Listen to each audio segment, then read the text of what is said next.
نعم.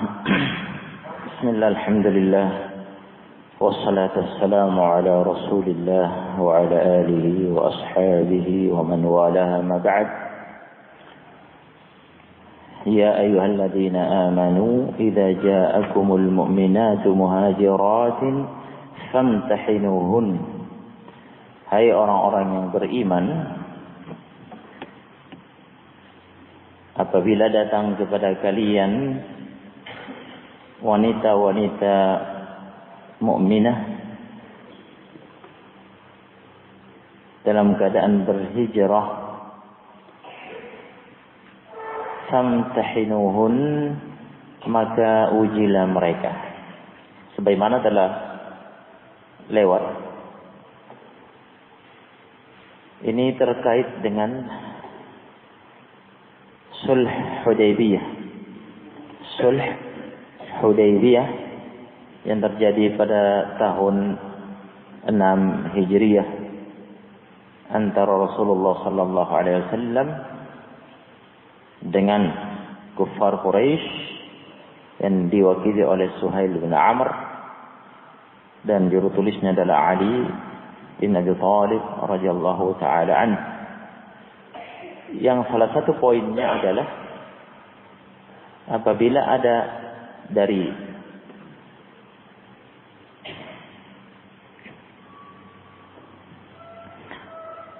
kaumnya Nabi alaihi salatu wassalam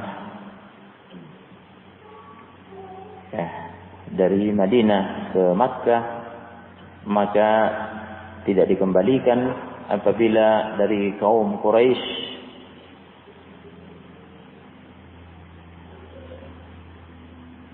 kaum Nabi SAW yang bersama Nabi SAW dari Madinah ke Makkah, maka tidak dikembalikan. Apabila ada dari kaum Quraisy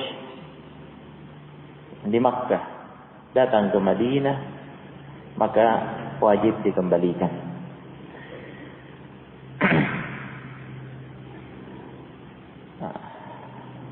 Kemudian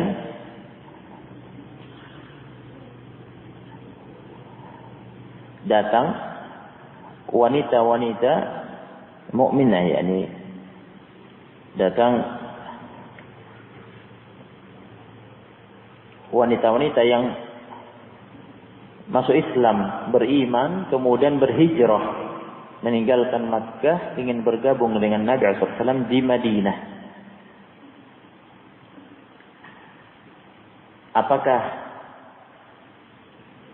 berdasarkan poin perjanjian tersebut berarti mereka harus dikembalikan?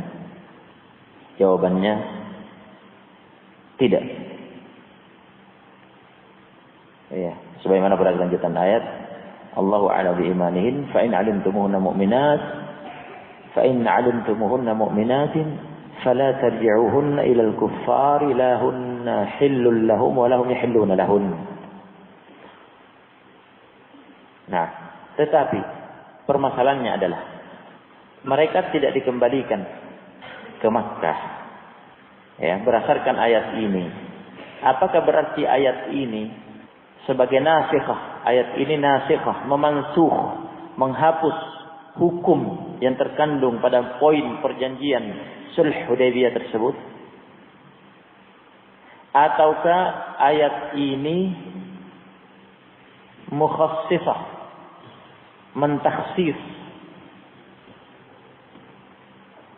mengkhususkan wanita-wanita mukminah yang berhijrah dari Makkah ke Madinah, tidak masuk dalam keumuman makna poin perjanjian tersebut? Apakah yang pertama atau yang kedua? Ada khilaf di antara ulama.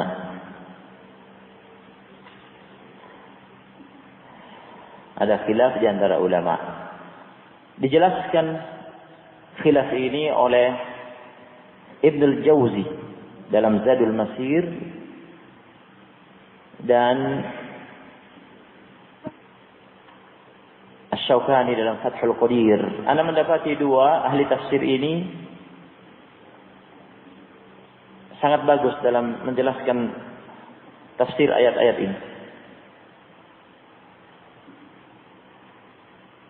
Nah, keduanya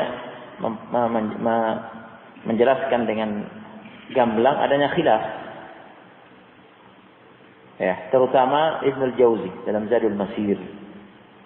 Beliau menampakkan sisi khilafnya.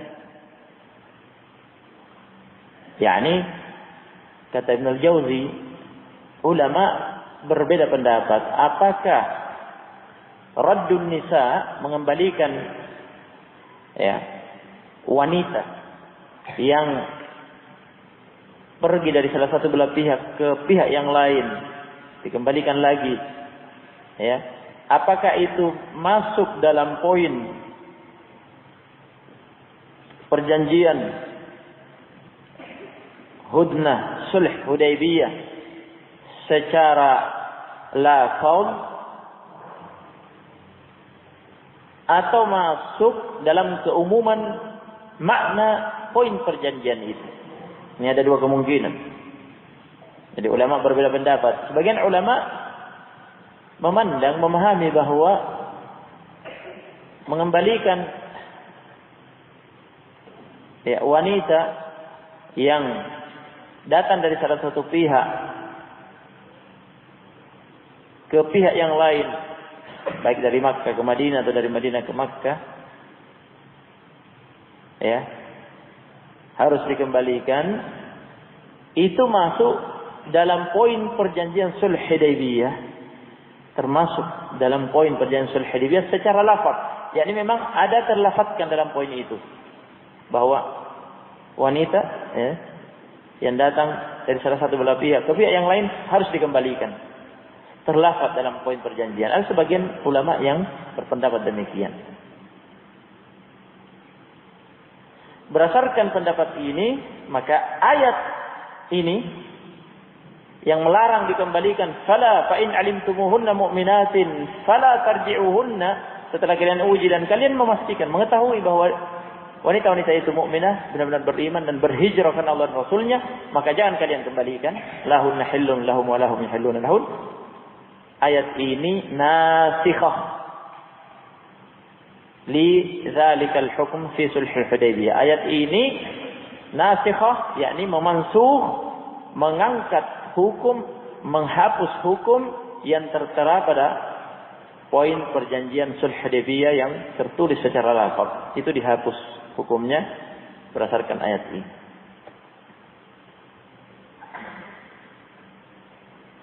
Jadi menurut pendapat ini yang mengatakan terlafazkan memang dalam poin perjanjian sulh Hudaybiyah itu terlafazkan wanita yang datang dari satu belah pihak dikembalikan. Maka ayat ini berarti nasikhah, memansuh, menghapus dan mengangkat hukum tersebut, diganti dengan hukum yang ada pada ayat ini. Oleh karena itu Nabi alaihi wasallam tidak mengembalikan. Pendapat yang kedua, sebagian ulama memahami bahwa hal itu tidak terlafazkan dalam poin perjanjian sulh Hudaybiyah. Tidak terlafazkan, tidak tertulis secara lafaz bahwa wanita yang datang dari salah satu belah pihak ke pihak yang lain dikembalikan. Tidak. Tapi lafaz yang ada, lafaznya umum. Ahadun. Jika ada salah satu dari kedua belah pihak, ada salah satu dari kedua belah pihak yang menyeberang ke yang lain, datang ke pihak yang lain, maka harus dikembalikan. Lafaznya umum, meliputi laki-laki dan wanita. Tapi tidak terlafazkan wanita gitu, tidak. Ya. Hanya saja lafaznya umum maknanya. Menggunakan lafaz yang maknanya umum dalam arti meliputi seluruh kaum lelaki dan wanita. Bukan hanya khusus laki-laki, tetapi umum maknanya, lafaz itu maknanya umum meliputi kaum lelaki dan wanita. Siapa saja dari salah satu belah pihak datang ke yang lain maka harus dikembalikan.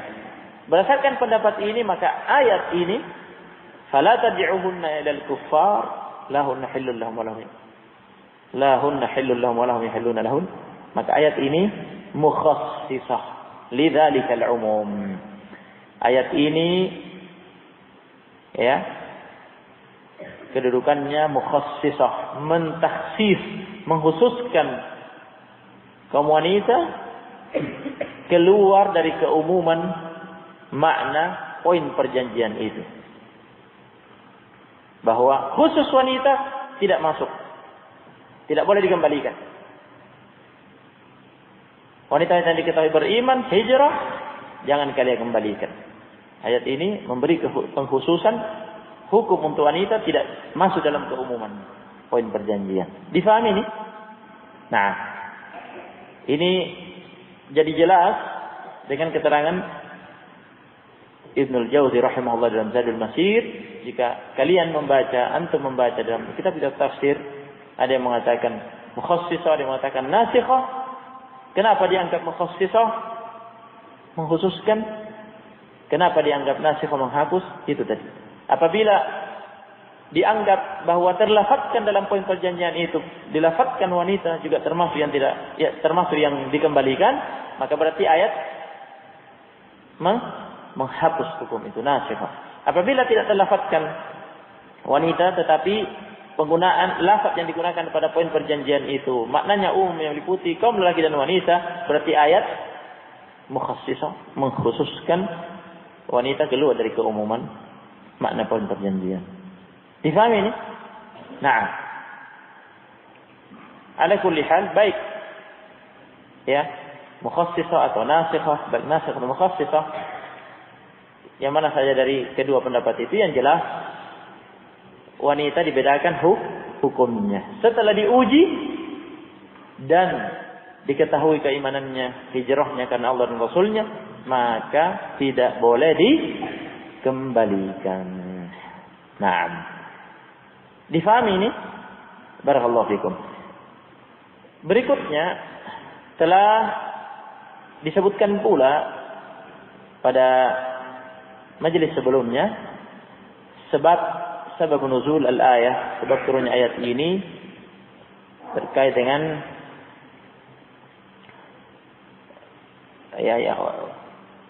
wanita pertama yang datang berhijrah, yaitu siapa namanya, kalian catat enggak? Siapa namanya? Ummu Kulthum bintu Uqbah bin Abi Mu'ayyid.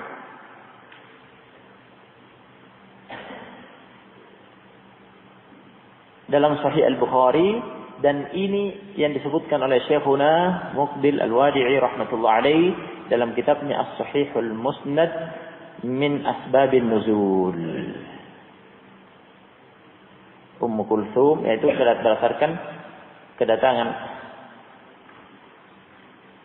ya, wanita pertama yang dianggap sebagai wanita pertama yang masuk Islam, kemudian berhijrah meninggalkan Makkah, datang ke Madinah, Ummu Kulthum bintu Uqbah ibn Abi Mu'ayyid, dan dia disusul oleh kerabatnya ke Madinah dan menuntut kepada Nabi SAW agar dikembalikan berdasarkan perjanjian. Berdasarkan perjanjian, imma apa tadi? Imma lafzan, imma umuman. Apakah terlafadzkan ya dalam perjanjian wanita juga dikembalikan, atau tidak terlafadzkan wanita, kata wanita, tetapi apa? Lafaz yang maknanya umum, meliputi laki-laki dan wanita. Menyusul kerabatnya, minta dikembalikan. Turunlah ayat ini. Fala tarji'uhunna ilal kuffar la hunna hillun lahum wa lahum yahilluna lahun. Dan pendapat bahwa ini sebab nuzul ayat ini terkait dengan Ummu Kulthum bint Uqbah ibn Abi Mu'ayyid, ini salah satu pendapat di antara ulama berdasarkan hadis dalam Sahih Bukhari tadi. Ya, dan ini kami katakan ini yang diikuti oleh Syekh Muqbil, ini yang disebutkan dalam kitabnya tadi As-Sahihul Musnad min Asbabin Nuzul. Ini yang masyhur kata Ibnul Jauzi dalam Zadul Masir. Hadza huwa al-masyhur. Nah, ini pendapat jamaah kelompok min ahli ilm, jamaah min ahli ilm, wa huwa al-masyhur, dan ini yang masyhur. Ada dua pendapat yang lain menyebutkan nama wanita yang lain. Nah, namun kita cukupkan dengan ini karena ini yang masyhur. Ya. Dan hadis dalam Sahih Bukhari, dan ini yang dipilih dan disebutkan oleh Syekhuna Muqbil Al-Wadi'i rahmatullah alaihi rahmah wasi'ah dalam kitabnya Sahih Musnad min Asbabin Nuzul. Dan ini yang paling dekat. Nah, dari 3 pendapat yang ada. Jika mau lihat nama yang lain, silakan lihat dalam Zadul Masir Ibnu Al-Jauzi. Nah, berikutnya juga telah kami sampaikan tentang kaifiyah, yakni metode imtihannya, famtahinuhun. Ini ada beberapa akwal, ya. Dan memang secara jelas dinyatakan oleh Ibnu Al-Jauzi dalam Zadul Masir dan juga oleh Asy-Syaukani dalam Fathul Qadir, adanya khilaf di antara ulama mengenai kaifiyah, tata cara, metode, sifat imtihannya. Bagaimana ya metode imtihannya, pengujiannya itu bagaimana? Nah, ada 3 pendapat dirangkum oleh Ibnu Al-Jauzi dalam Zadul Masir. Ada 3 pendapat mengenai cara, ya, metode imtihan, pengujian terhadap wanita-wanita yang datang berhijrah tersebut. Pendapat yang pertama, ana sebutkan kembali sekaligus murajaah akwal yang telah ana sampaikan pada pertemuan sebelumnya, ana nukil dari tafsir Ibnu Katsir. Pendapat yang pertama, kata Ibnu Al-Jauzi, adalah, ya, ana katakan tadi Ibnu Al-Jauzi merangkum 3 pendapat ini dalam Zadul Masir, juga Syaukani dalam Fathul Qadir. Nah, yang pertama, Pak, cara metode imtihannya adalah diuji. Nabi SAW menguji wanita-wanita itu dengan 2 kalimat syahadat. Apakah wanita yang datang ini, ya, mengikrarkan 2 kalimat syahadat, syahadatu an la ilaha illallah wa anna Muhammadan abduhu wa rasuluh? Jika dia mengikrarkan 2 kalimat syahadat ini, berarti lulus ujian. Terbukti bahwa dia minal mu'minat, berhijrah lillahi wa li rasuli, karena Allah dan Rasulnya, maka tidak dikembalikan. Pendapat yang kedua mengatakan ujiannya, metode ujiannya adalah istihlaf. Nabi alaihi salatu wasallam yastahliful mar'ah billah.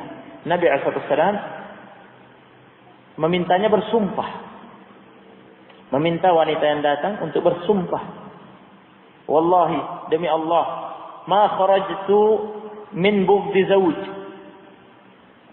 Wallahi ma kharajtu min bughdi zawjin. Demi Allah, tidaklah saya keluar meninggalkan Makkah ke Madinah karena benci suami. Karena bertengkar dengan suami, benci, maka saya tinggal. Bukan karena itu. Ya. Wala raghba an ardin ila ard, bukan pula karena ingin negeri lain. Ya. Bukan pula kedatangan saya hanya karena ingin, ya, merasakan tinggal di negeri lain, di Madinah. Walal timas dunia, bukan pula karena mencari dunia. Wa ma kharajtu illa hubban lillahi wa li rasulih. Tidaklah aku keluar berhijrah kecuali karena cinta Allah dan Rasulnya. Diminta dia bersumpah dengan itu. Apabila dia bersumpah lulus, maka tidak dikembalikan. Ini pendapat yang kedua. Pendapat yang ketiga mengatakan metode ujiannya adalah Nabi alaihi salatu wassalam menguji mereka dengan bai'at, ya, yang isi bai'at itu disebutkan pada ayat yang akan datang nanti, yaitu ayat ke-12 dari surat ini. Nah, ya ayyuhan nabi, idza ja'akal mu'minatu yubayyi'naka ala an la yusyrikna billahi syai'a ila akhiril ayat. Wahai nabi, hai nabi, apabila datang kepadamu kaum mukminat, wanita yang mengaku beriman, membaiat kamu, disebabnya apa? Membaiat kamu bahwa mereka tidak akan menyekutukan Allah dengan sesuatu, wala yasrikna, mereka tidak akan mencuri dan seterusnya, tidak akan berzina dan seterusnya disebutkan pada ayat, akan kita pelajari nanti. Ya.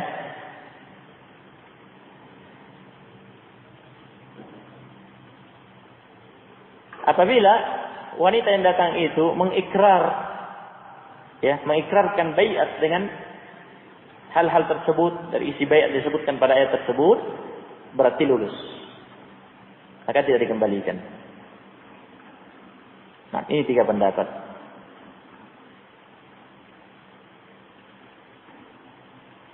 Dua pendapat yang pertama, riwayat datang dari Ibnu Abbas. Dua pendapat pertama ada riwayat dari Ibnu Abbas. Pendapat yang terakhir, yang ketiga, dari Aisyah. Wallahu a'lam. Nah,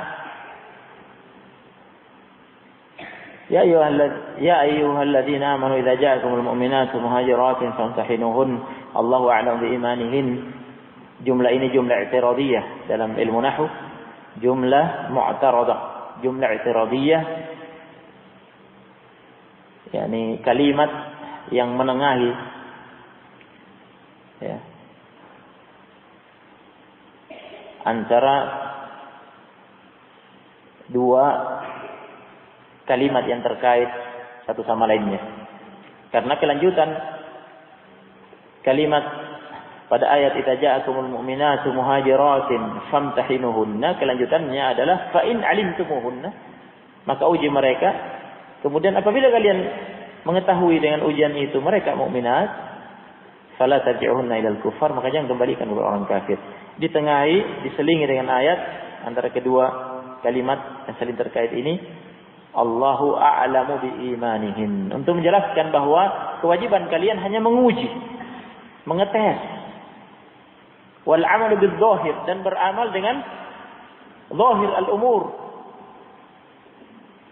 Wa nahnu kullifna bidzawahir la bil bawatin. Kita dibebani oleh Allah berhukum dengan al-zahir, apa yang zahir, apa yang tampak secara lahiriah dari seseorang. Secara lahiriah dia bersyahadat, dia atau dia bersumpah menurut pendapat yang kedua, atau dia mengikrarkan baiat, ya, tidak akan menyekutukan Allah dan seterusnya. Itu yang dia tampakkan, dia ikrarkan. Kita tidak dibebani untuk membelah dadanya dan memeriksa kalbunya. Karena itu hanya Allah yang Maha tahu hakikatnya. Tetapi apa yang dia tampakkan, ya, kita berhukum dengan itu.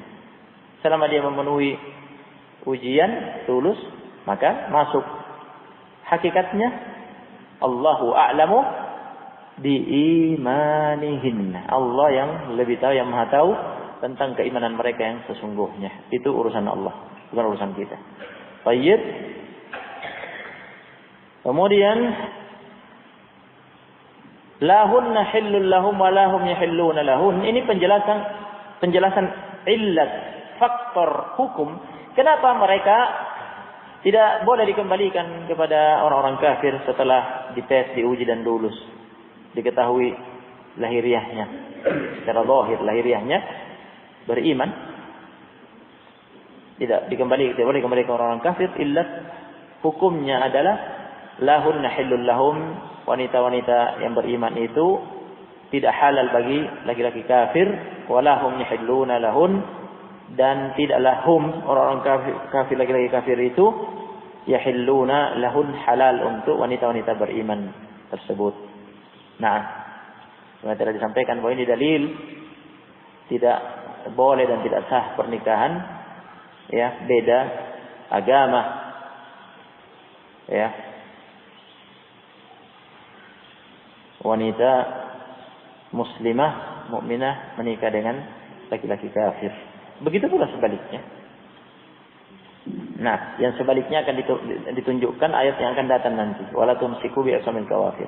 Adapun nafs ini sekarang lahunna hillul lahum wa lahum yahilluna lahun, tidaklah wanita-wanita beriman. Wanita-wanita beriman itu, wanita mukminat itu halal bagi laki-laki kafir dan sebaliknya. Naam. Wa atuhum ma anfaqu, dan berikan kepada mereka ma anfaqu, apa yang telah mereka nafkahkan. Apa tafsirnya ini sudah disampaikan. Wa atuhum, yakni perintah Allah Subhanahu wa taala kepada kaum mukminin, atu, hendaknya kalian wahai orang-orang beriman berikan hum kepada mereka, yaitu ya orang-orang kafir itu, ma anfaqu, apa yang telah mereka nafkahkan. Apa tafsirnya ma anfaqu di sini? Apa yang dikembalikan? Nilainya berapa? Apa? Mahar. Mahar. Maharnya. Nah, maharnya. Baik, demikian disebutkan dalam tafsir Ibnu Katsir, dalam Zadul Masir Ibnu Jauzi, dalam Fathul Qadir Asy-Syaukani, hanya menyebutkan satu tafsir, itu mahar. Nah, ya, kembalikan maharnya. Artinya apa?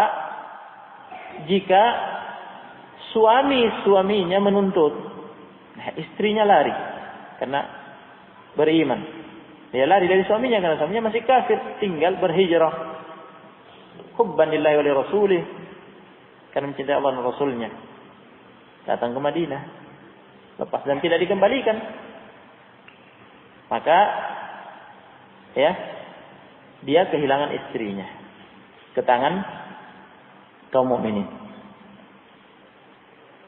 Nah, kewajiban kaum mukminin adalah mengembalikan mahar yang dulu diberikan oleh mantan suaminya ketika menikah. Tentunya pernikahannya pernikahan di masa jahiliyah, di masa kafir, sama-sama kafir. Berapa maharnya? Dibayarkan. Nah, kata Imam Syafi'i, dinukil oleh Asy-Syaukani dalam Fathul Qadir, ini apabila suaminya yang menuntut, dikembalikan istrinya, kembalikan istri saya lari ke kalian, kembalikan. Nah, suaminya menuntutnya dikembalikan dan tidak boleh dikembalikan, karena Allah melarang fala tarji'uhunna ilal kuffar.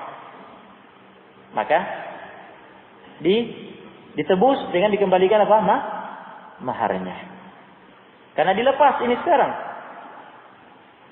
Dilepas istrinya dari dia. Karena ya ada faktor yang menghalangi untuk lanjut pernikahannya. Yaitu apa? Perbedaan agama. Istrinya sudah beriman, dia masih kafir.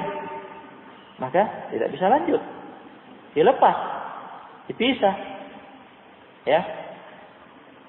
Maharnya yang merupakan penghalal pernikahan keduanya dulu di masa kafir dikembalikan sebagai tebusannya, bayarannya. Itu makna wa atuhum ma anfaqu. Ya.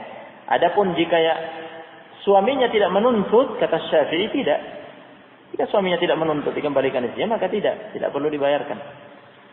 Karena suaminya tidak menuntutnya. Nah, dinukil qaul Asy-Syafi'i ini oleh Asy-Syaukani dalam Fathul Qadir, wallahu a'lam. Kemudian wala junaha 'alaikum an tankihuhunna idza ataitumuhunna ujurahunna. Wala junaha 'alaikum, dan tidak ada dosa atas kalian an tankihuhunna, untuk kalian menikahi mereka, yakni wanita-wanita mukminat itu yang telah datang berhijrah, dengan syarat idza ataitumuhunna ujurahunna, apabila kalian memberikan kepada wanita-wanita mukminat itu ujurahunna, ujur jama' ajr. Ya, bayarannya. Maksudnya apanya? Maharnya. Sebagaimana tadi disampaikan, ini dalil bahwa mahar dalam pernikahan hukumnya apa? Syarat sahnya pernikahan. Syarat sahnya pernikahan. Nah, oleh karena itu kata ulama, jika ada orang menikah tidak disebut maharnya atau lupa menyebut maharnya, tidak al-muhim tidak disebut maharnya dalam pernikahan, dalam akad. Tidak disinggung mahar. Nah, maka mahar harus diberikan. Nah, karena tidak sah tanpa mahar.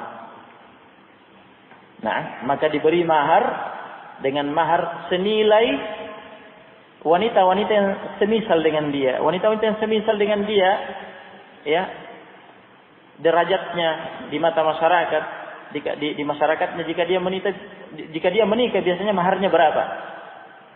Nah,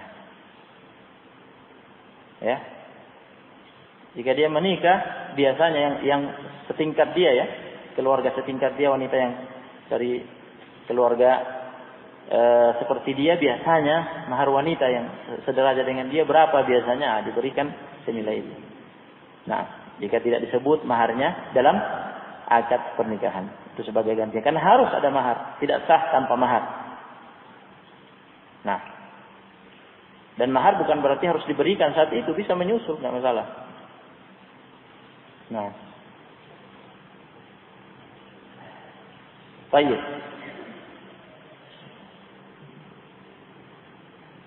Apakah berarti makna ayat ini ketika wanita-wanita mukminat itu datang diuji, lulus tes, lulus ujian, berarti ya berdasarkan lahiriahnya, lahirnya berarti mukminah, boleh langsung dinikahi begitu? Nah, boleh langsung dinikahi?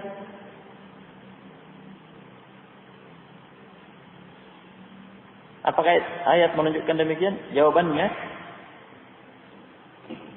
Jawabannya fi tafsir. Ada tafsirnya. Yang pertama, jika wanita yang datang ini meninggalkan suaminya di Makkah dalam keadaan baru saja menikah dan belum terjadi dukhul. Belum jima'. Ya.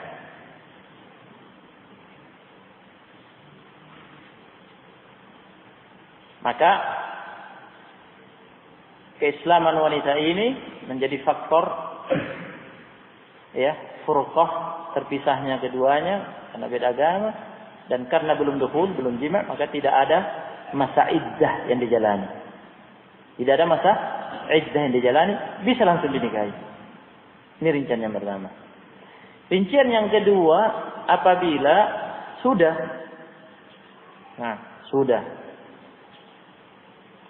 Tayyib, sudah ada hubungan suami istri, kemudian datang, berarti harus ada masa iddah yang dijalani, sebagaimana halnya ya suami istri jika berpisah harus menjalani masa iddah.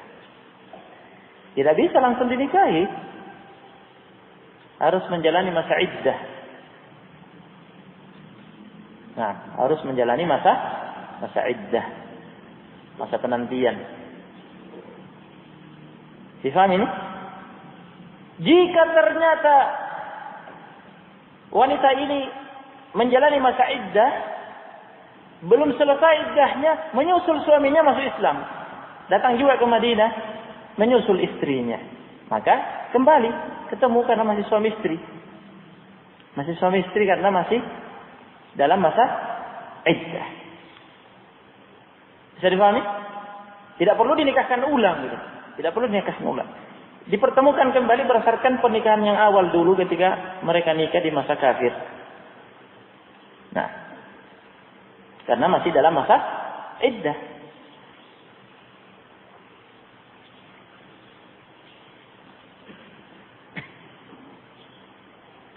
Jika suaminya masuk Islam dan menyusul istrinya ke Madinah setelah masa iddah berakhir, bagaimana? Apakah bisa langsung disatukan kembali berdasarkan pernikahan yang dulu di masa kafirnya, ataukah harus dinikahkan ulang karena masa iddah sudah selesai, artinya sudah bukan suami istri. Jadi jika mau disatukan harus dinikahkan lagi, tentunya dengan pernikahan dalam Islam.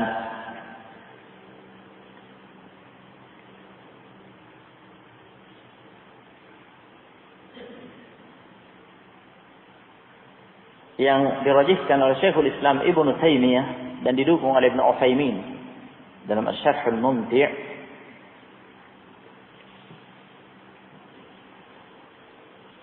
dan ini yang didukung oleh hadis, langsung disatukan tanpa pernikahan baru. Disatukan kembali sebagai suami istri dengan pernikahan yang awal dulu ketika di masa kafir. Tidak perlu dinikahkan ulang dalam Islam. Dalilnya Zainab bintu Rasulullah sallallahu alaihi wasallam. Zainab bintu Rasulullah sallallahu alaihi wasallam, salah satu yang datang berhijrah ke Madinah, dan keislaman Zainab jauh masih di awal-awal, di awal al-bi'tsah, di awal diutusnya Rasulullah SAW. Ya. Mengikut kepada Nabi SAW di awal. Nah, awal diutusnya Nabi SAW sudah masuk Islam. Suaminya Abul As ibn Rabi' selama itu kafir, musyrik. Sekian lamanya sampai terjadi Sulh Hudaybiyah, datang Zainab berhijrah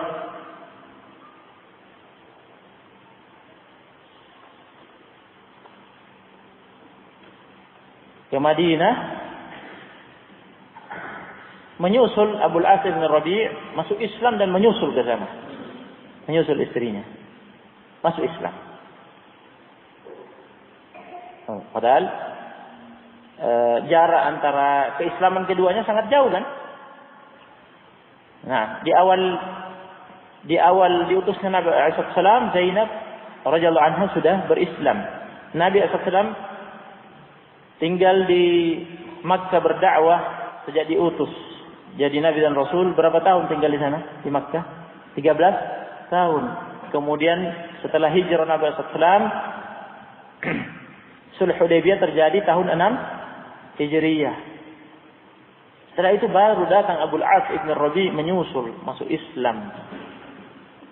Jaraknya jauh sekali antara keislaman keduanya. Ternyata Nabi SAW menyatukan keduanya dengan akad mereka dulu, yakni langsung disatukan kembali. Jadi suami istri tanpa akad baru. Tanpa akad baru. Nah, dan hadisnya sahih disahihkan Al-Albani rahimahullah. Ini yang dirajihkan oleh, pendapat ini dirajihkan siapa tadi? Dipilih oleh Syekhul Islam Ibnu Taimiyah dan didukung oleh Ibnu Utsaimin rahimahullah dalam Asy-Syarh Al-Mumti'. Nah, itu sementara kita cukupkan sampai di sini. Subhanallah bihamdihi.